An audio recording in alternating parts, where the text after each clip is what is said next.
नमस्कार, 5:25 खबरों में स्वागत है आप सभी का। मैं हूं आपके साथ छाया चौधरी। तो इस बुलेटिन में दिन भर की टॉप 25 न्यूज़ आप तक पहुंचाएंगे। शुरुआत करते हैं तो कांग्रेस सांसद प्रियंका गांधी सोमवार को सदन में फिलिस्तीन के समर्थन वाला एक बैग लेकर पहुंची। इस पर लिखा है फिलिस्तीन आजाद होगा। हैंडबैग पर शांति का प्रतीक सफेद कबूतर और तरबूज भी बना था। इसे फिलिस्तीनी एकजुटता का प्रतीक माना जाता है। नेतन्याहू की आलोचना की थी।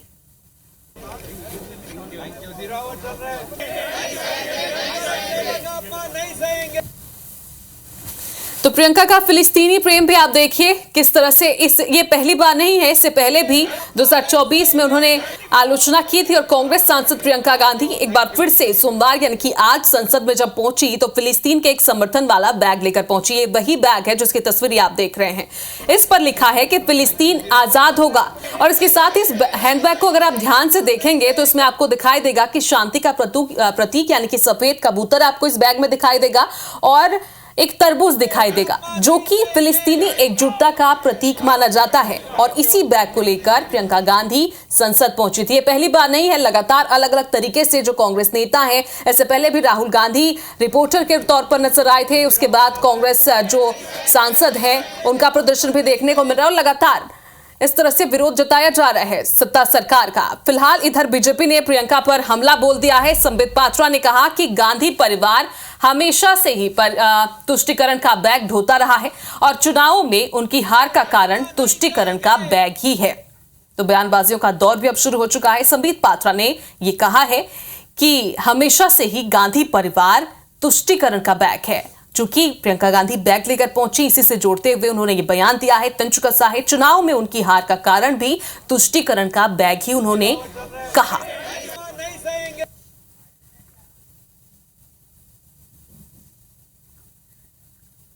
तो देखिए, जैसा कि मैं बता रही थी, इससे पहले भी राहुल गांधी रिपोर्टर के तौर पर नजर आए। उसके बाद कांग्रेस विधायकों ने, कांग्रेस सांसदों ने प्रदर्शन किया सरकार पर, बीजेपी सरकार पर तंज कसा। फिलहाल संबित पात्रा ने क्या कहा है आपको सुनवाते हैं।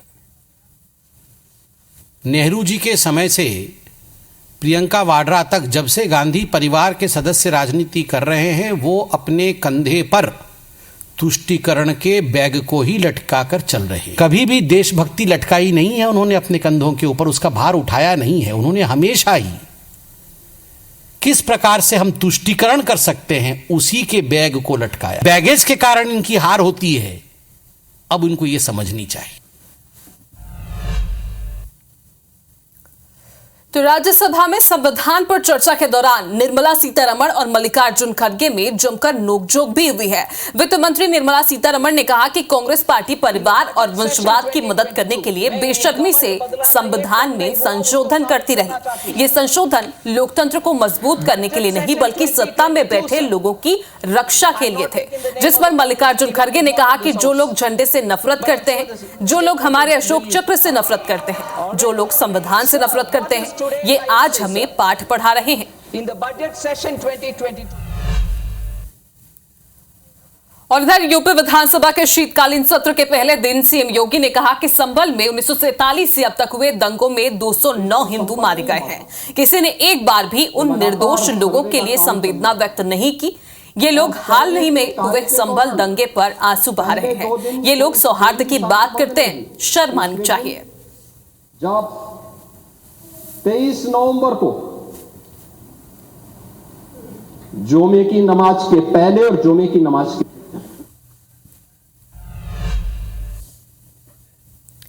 तो गृह मंत्री अमित शाह ने जगदलपुर के अमर वाटिका में नक्सल घटनाओं में शहीद जवानों को श्रद्धांजलि दी। इसके बाद शहीद जवानों के परिवार से उन्होंने मुलाकात कर उनसे संवाद किया है। गृह मंत्री छत्तीसगढ़ के दौरे पर हैं और इस दौरान उन्होंने नक्सल पीड़ितों से भी मुलाकात की थी, जवानों के साथ रात भी गुजारी थी और अब जाकर उन्होंने शहीद जवानों के परिजन से भी मुलाकात की है। उनके साथ पेड़ के नीचे बैठकर संवाद किया।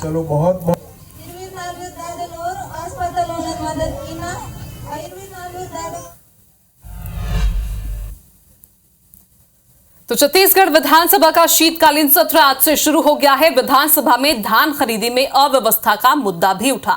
विपक्ष से पूर्व मुख्यमंत्री भूपेश बघेल ने स्थगन प्रस्ताव के तहत कहा कि टोकन सिस्टम में भारी अव्यवस्था है।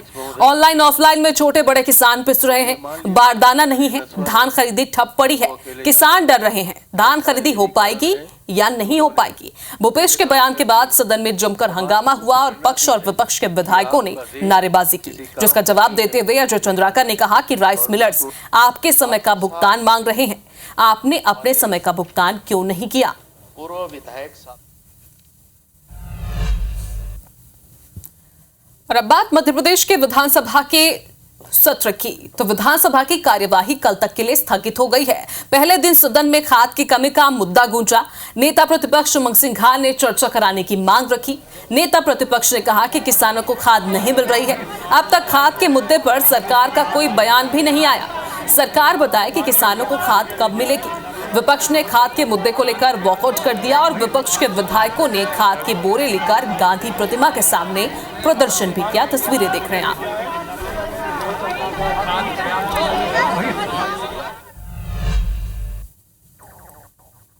इधर राष्ट्रीय सुरक्षा एजेंसी यानी कि NIA ने पंजाब पुलिस के साथ एक रिपोर्ट साझा की है, जिसमें दावा किया गया है कि पंजाब को आतंकी हमलों से दहलाने की साजिश रची जा रही है। इसमें पहला निशाना पंजाब के पुलिस थाने होंगे, क्योंकि इससे पहले पंजाब के करीब 5 पुलिस थानों को धमकियां भी मिली थी।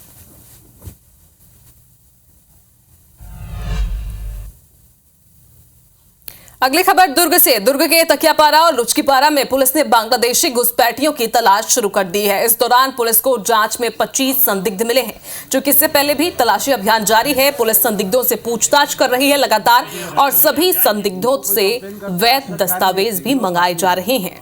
कभी भी ध्यान नहीं दिए कई बार।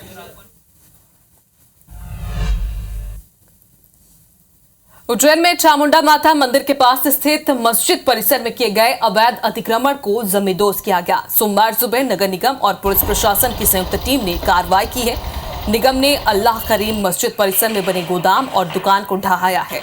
दुकान मालिक ने नाराजगी जताई इस दौरान और कोर्ट जाने की बात तक कही। मस्जिद परिसर में पिछले 60 सालों से किराए पर दुकान चला रहे दुकानदार सतीश शर्मा ने इस कार्रवाई को गलत ठहराया है। उन्होंने कहा कि हम 60 साल से यहाँ किराएदार हैं और अंदर बाहर दोनों जगह कारोबार करते आ रहे हैं।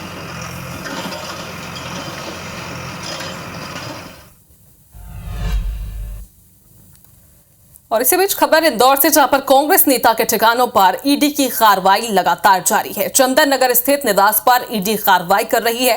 कांग्रेस नेता गोलू अग्निहोत्री के घर पर कार्रवाई जारी है। इंदौर के साथ मुंबई के ईडी अधिकारी भी इस दौरान शामिल हैं। ये जानकारी है। 12:30 बजे से कांग्रेस नेता के निवास पर ईडी की टीम मौजूद है। लगातार छापेमारी कार्रवाई जारी है।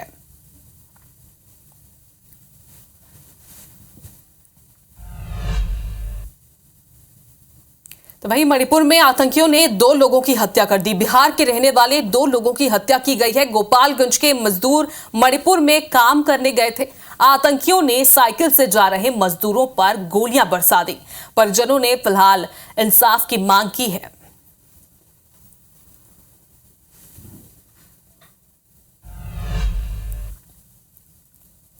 और गुना में किस तरह से क्राइम बढ़ रहा है, इस खबर से आपको बताते हैं। गुना के फतेहगढ़ में रिश्तों को शर्मसार करने की घटना सामने आई, जहां 2 सगे भाइयों की कुल्हाड़ी और सब्बल से हत्या कर दी गई।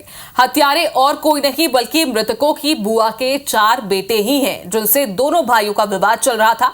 मामला पतलीमार गांव का है। चारों आरोपी फिलहाल अभी फरार हैं। पुलिस आरोपियों की तलाश कर रही है।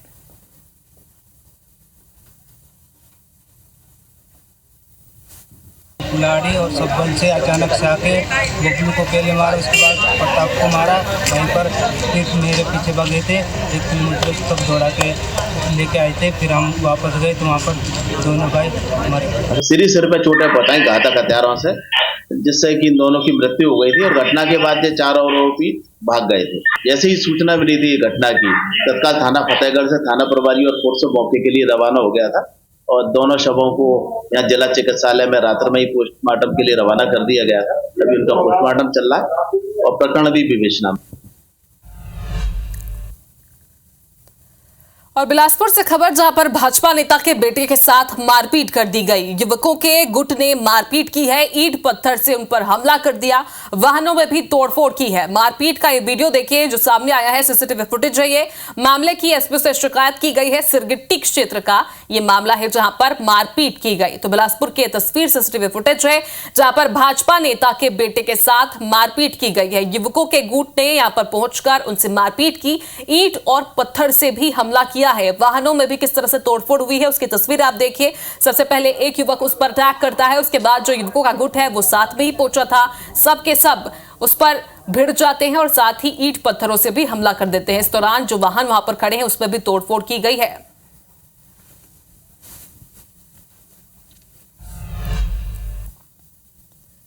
और राजधानी रायपुर में निगरानी बदमाश की बर्थडे पार्टी में पुलिस का जवान भी दिखाई दिया है। पुलिस के जवान का चौंकाने वाला वीडियो सामने आया है।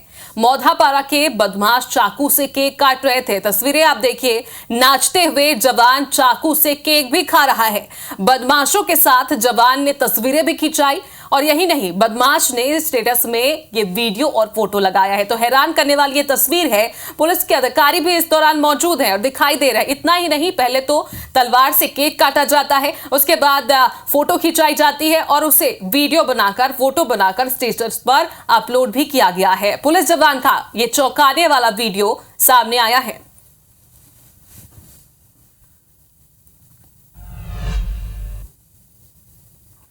तो अब ऐसे में पुलिस पर तो सवाल खड़े होना लाजमी है। फिलहाल जबलपुर का रुख करते हैं। पुलिस थाना परिसरों में मंदिरों का ये मामला जिस पर अपडेट आप तक पहुंचा रहे हैं। सरकार का जवाब न आने पर हाईकोर्ट सख्त हो गया है।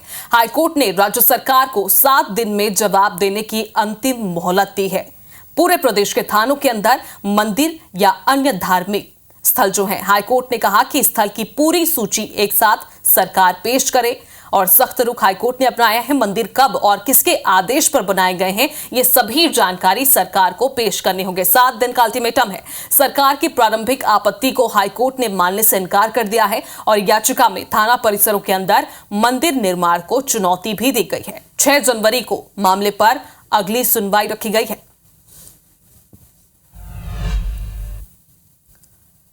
राजधानी भोपाल से खबर जहां पर कांग्रेस का घेराव खत्म हो चुका है। मंच पर कांग्रेस नेताओं ने गिरफ्तारी दी। पुलिस ने सैकड़ों नेताओं को इस दौरान गिरफ्तार भी किया। विधानसभा घेराव करने के लिए कांग्रेस नेता निकले थे। घेराव खत्म कर सभी नेता सीहोर रवाना हो गए हैं। जीतू पटवारी नेता प्रतिपक्ष और कई विधायक इस दौरान सीहोर रवाना हो चुके हैं। सीहोर में परमार परिवार से वो मुलाकात करेंगे।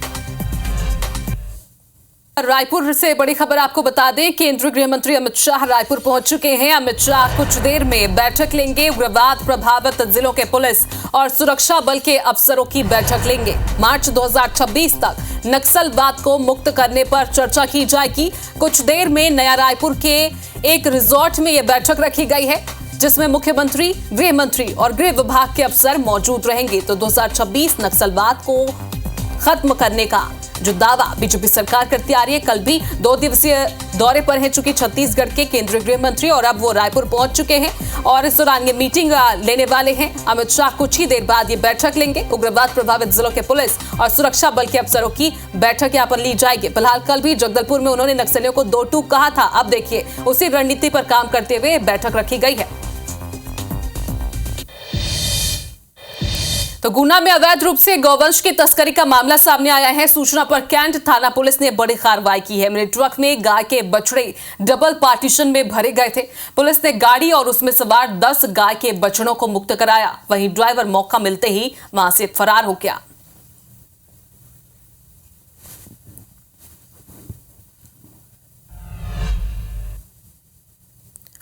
रतलाम के आलोट में सरकारी वेयरहाउस मैनेजर आरडी शर्मा ने सल्फास की गोलियां खाकर आत्महत्या कर ली है। पुलिस को मिले सुसाइड नोट में 2 वेयरहाउस संचालकों के नाम का जिक्र है। आरोप लगाए गए हैं कि इन लोगों ने गोदाम में रखा स्टॉक गायब कर दिया, जिसकी वजह से वेयरहाउस मैनेजर 1 साल से मानसिक रूप से परेशान था।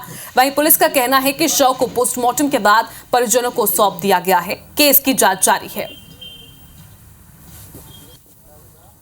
उसके संबंध में मर्ग कायम किया गया है आलोट में। प्रकरण की जांच की जा रही है। जांच में जो भी तथ्य आएंगे उसके आधार पर नियमानुसार कार्रवाई की जाएगी। तो सब चीजों का परीक्षण किया जाकर नियमानुसार कार्रवाई की जाएगी। और इधर गुना के फतेहगढ़ टोल टैक्स के पास अज्ञात वाहन ने एक महिला को रौंद दिया, जिससे महिला की मौके पर ही मौत हो गई। महिला की डेड बॉडी को पोस्टमार्टम के लिए जिला अस्पताल पहुंचाया गया। पुलिस ने मामले को संज्ञान में ले लिया है और मामले की जांच भी अब शुरू कर दी है।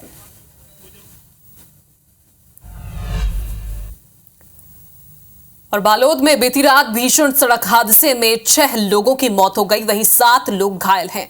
दल्ली राजौरा डोंडी मुख्य मार्ग के चोरहा पड़ाव के पास ये घटना हुई है। मृतक में एक बच्चा, 4 महिला और एक पुरुष शामिल हैं। जानकारी के मुताबिक 13 लोगों से भरी कार को एक तेज रफ्तार ट्रक ने दूसरे ट्रक को ओवरटेक करने के चक्कर में जोरदार टक्कर मार दी। टक्कर इतनी जबरदस्त थी कि कार के परखच्चे उड़ गए हैं। घायलों का राजनांदगांव जिला अस्पताल में इलाज जारी है। सभी 13 लोग बालोद जिला स्थित ग्राम गुरेदा से डोंडी छठी कार्यक्रम में शामिल होने गए थे और देर रात छठी कार्यक्रम में शामिल होने के बाद वापस लौट रहे थे। इसी दौरान हादसे का शिकार हो गए। बीती रात लगभग 12:30 बजे के आसपास थाना डोंडी क्षेत्र के अंतर्गत एक जाइलो वाहन एक ट्रक में भिड़ंत हो गई। उसमें दुर्घटनाग्रस्त हो गई जाइलो वाहन। उसमें 6 लोगों की मौत हो गई, 7 लोग घायल हैं, जिनको राजनांदगांव मेडिकल कॉलेज रिफर कर दिया गया है। ये सारे गुंडरदेही क्षेत्र से यहाँ पे कार्यक्रम के लिए आए थे। और वहीं भिंड में उमरी मार्ग पर रात 3 बजे एक डंपर ने सड़क पर बैठे 2 दर्जन से ज्यादा गौवंशों को टक्कर मार दी, जिससे 8 गौवंश की मौत हो गई। वहीं 20 से ज्यादा गौवंश घायल हो गए हैं। हादसे के बाद चालक मौके पर डंपर छोड़कर भाग निकला। सूचना मिलते ही पुलिस और प्रशासन ने मृत गौवंश को सड़क से हटाया और घटना पूप थाना क्षेत्र के भोनपुरा गांव की बताई जा रही है। इधर स्थानीय लोगों का आरोप है कि गौशाला नहीं होने से गौवंश सड़कों पर बैठ जाते हैं और आए दिन इस तरह के हादसे होते रहते हैं।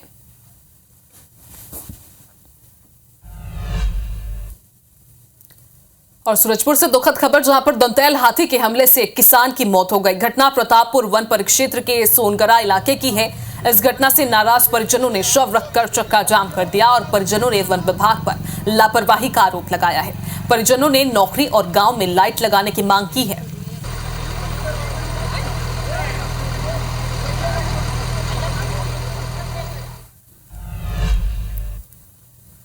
और इसी बीच सड़क हादसे से जुड़ी हुई बड़ी खबर आपको बता दें। कांकेर से बड़ी खबर है, यात्री बस और ट्रक में भिड़ंत हो गई है। हादसे में 15 यात्री घायल हुए हैं। सभी का इलाज जारी है। बस में बताया जा रहा है कि 25 से ज्यादा यात्री सवार थे। साई मुंडा घाट पर यह हादसा हुआ। दुधावा थाना क्षेत्र का यह मामला है। तो सुबह से ही लगातार सड़क हादसों की खबर सामने आ रही है। कांकेर में एक बार फिर से भीषण सड़क हादसा हो गया, जहां पर यात्री बस और ट्रक में भिड़ंत हो गई। हादसे में 15 यात्री घायल हुए हैं। सभी को इलाज के लिए अब अस्पताल में भर्ती कर दिया गया है। और इस बस में 25 से ज्यादा यात्री सवार थे। 15 यात्री घायल हुए हैं। सभी सुरक्षित हैं, बाकी के 10।